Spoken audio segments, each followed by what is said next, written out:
Hello and welcome to This Day. I'm BJ Arnett. Thank you so much for joining me.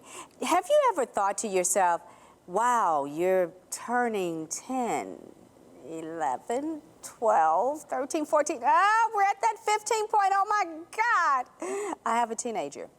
Well, here to help us today with that moment that you realize that cute little face just turned into that cute little teenager is a wonderful author who's going to walk us through the steps of being bold and courageous in this moment. We have with us Kristen Hatton. Thank you so much for being with us. I love the fact that you are encouraging us to be bold. You are as an author and a parent yourself. Talk to us about your book. Sure. Well, I have 3 grown young adult children, and I realized exactly what you just said, that when my teens were, middle school, high school, college, people are terrified of having teenagers. And yet I saw it as such an opportunity. It is not the time to shrink back and throw our hands up and just say what I hear so many parents of teens saying is teens will be teens. They're not listening to me anymore. They're only listening to their peers. What can I do? Mm-hmm. That is not true. We are still the #1 influencer in their lives. But I really, in the book that I've written, is for parents before the teen years, because there's so much we can do foundationally when our kids are young to build upon, so that by the time they're teenagers, we already have a solid foundation and have built a safe relationship with our kids where they feel like they can still come to us and we still have that influence. We still have their ear. I love the fact that the name of your book is Parenting Ahead. Parenting ahead is important. Parenting ahead, preparing now for the teens. That teen year is important, but you've got to plan ahead. Like, we love making our sticky notes and then planning ahead for so many different things and making sure that we have our list and the calendar right, but we really need to plan ahead to prepare for the teen years. Talk to us about your personal journey and what made the light come on inside of you that said, I need to do this. Actually, so my husband's a pastor, and when my children, my 2 oldest, one was 3, one was just a baby, but my husband was leading a group of parents of teenagers, and I sat in on their study. And Paul Tripp has a book called Age of Opportunity that is written for parents of teens.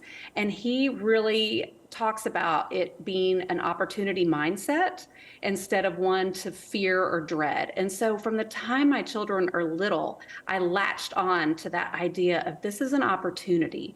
And so then as we get into parenting and into the teen years, hard things happen. It's a struggle. And I really realize more and more the intentionality and the presence that I need to have with them, that they needed me more than ever. And so now that I'm an empty nester and I look back and I just feel for parents who are in the trenches. There's so much coming at them so very fast.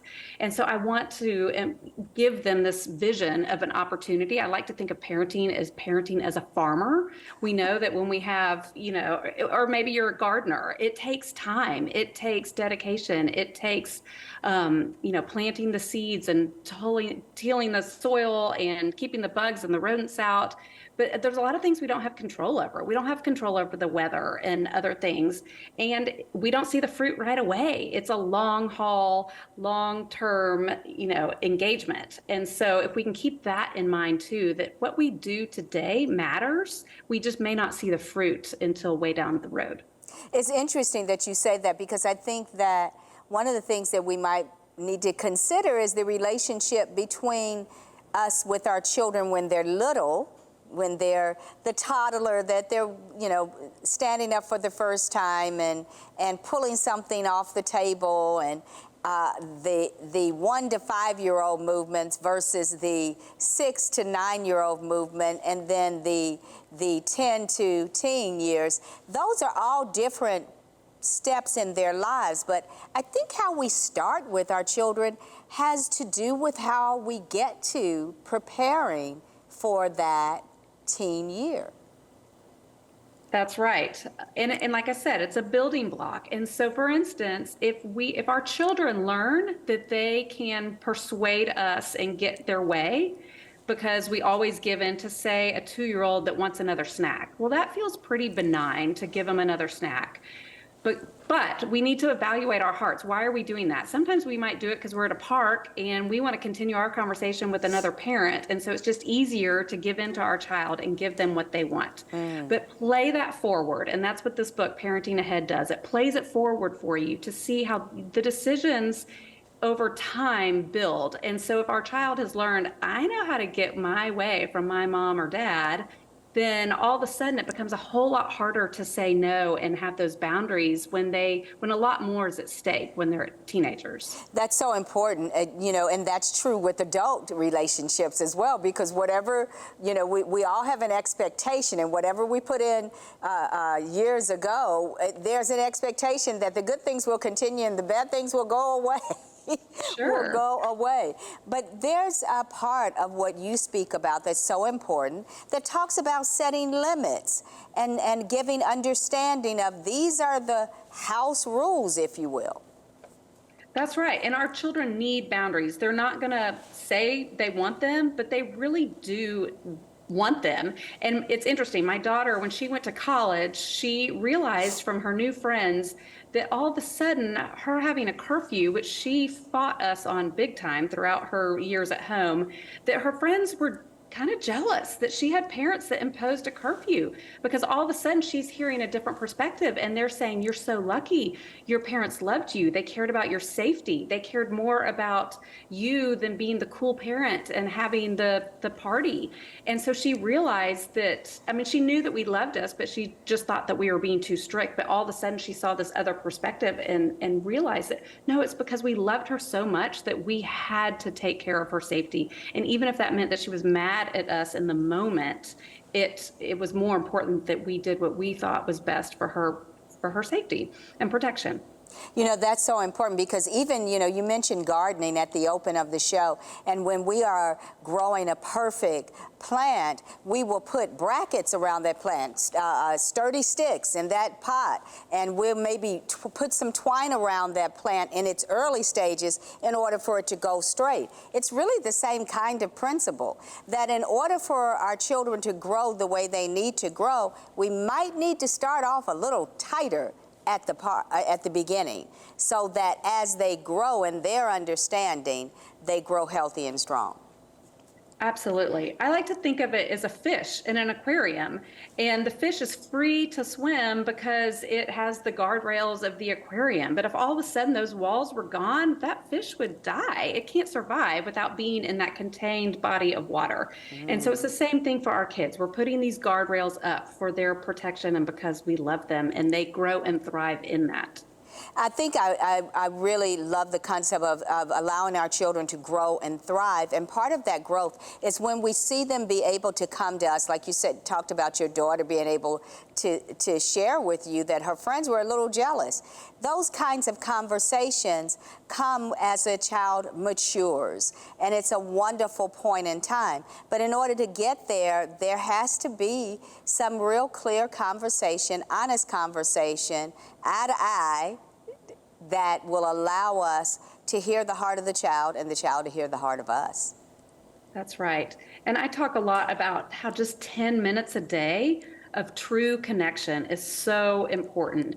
We are so busy and we're often multitasking and doing a million different things, and we're not really listening to our child. For us to be safe and for them to know that they can come to us and talk to us about whatever, they have to know they have our undivided attention, and that we are really listening, which means also paying attention to what they're not saying and paying attention to their body language. So things like that we can start as young of an age as possible too. It builds upon, because I never say it's too late. There's always hope.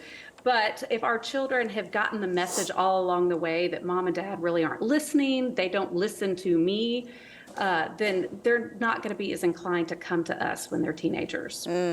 So the listening of the parent is so important. When you take a look at where children are today, or where young people are today, in those teen years, they're really inundated with things that, say, we weren't really inundated with. Not every part of our lives 20, 30 years ago was on display in social media. How do you deal with some of the things that our children are getting into these days that just really didn't exist 20, 30 years ago? Absolutely. Even 10 years ago, I see a difference between when my daughter was in middle school, and she's 25. So just in a short amount of time, things are rapidly changing.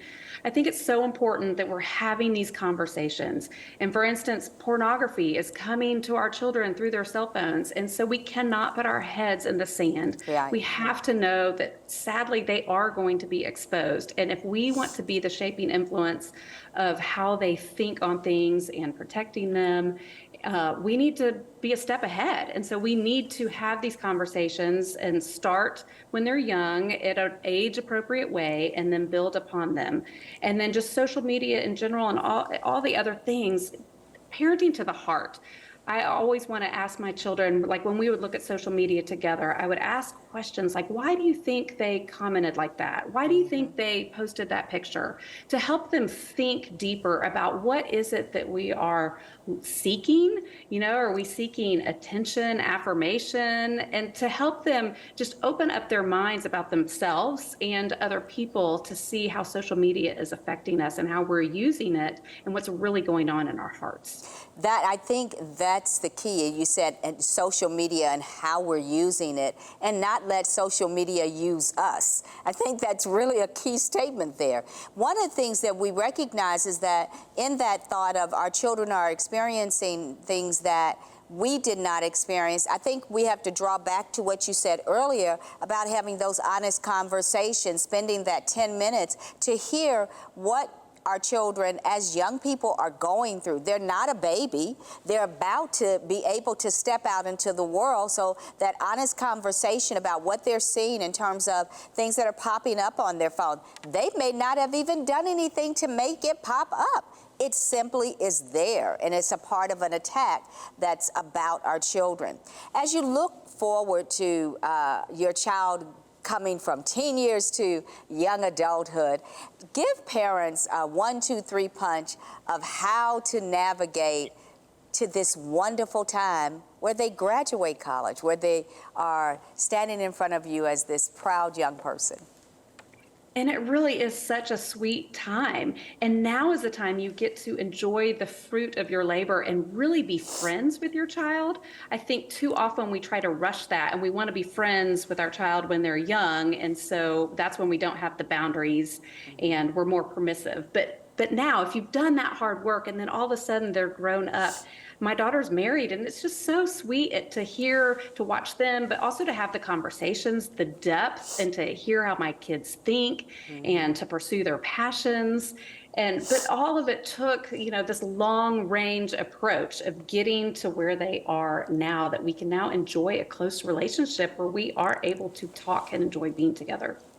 There's something wonderful about seeing them from their baby time to their toddlers to their preteen and then teen years, and then there's this adult standing in front of you saying, I remember when you said this, Mom and Dad. It's kind of funny, but it's all enjoyable. Thank you so much for being here and sharing your wisdom.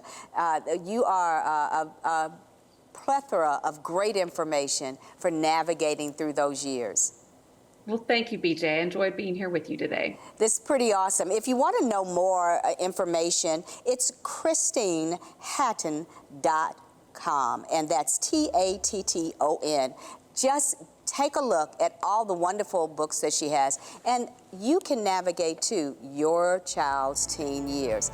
They're the best times, always, every day with your child. Well, I hope you've enjoyed today's segment. It's all about you, and it's all about going further. So I thank you for joining us. Have a fabulous day. God bless.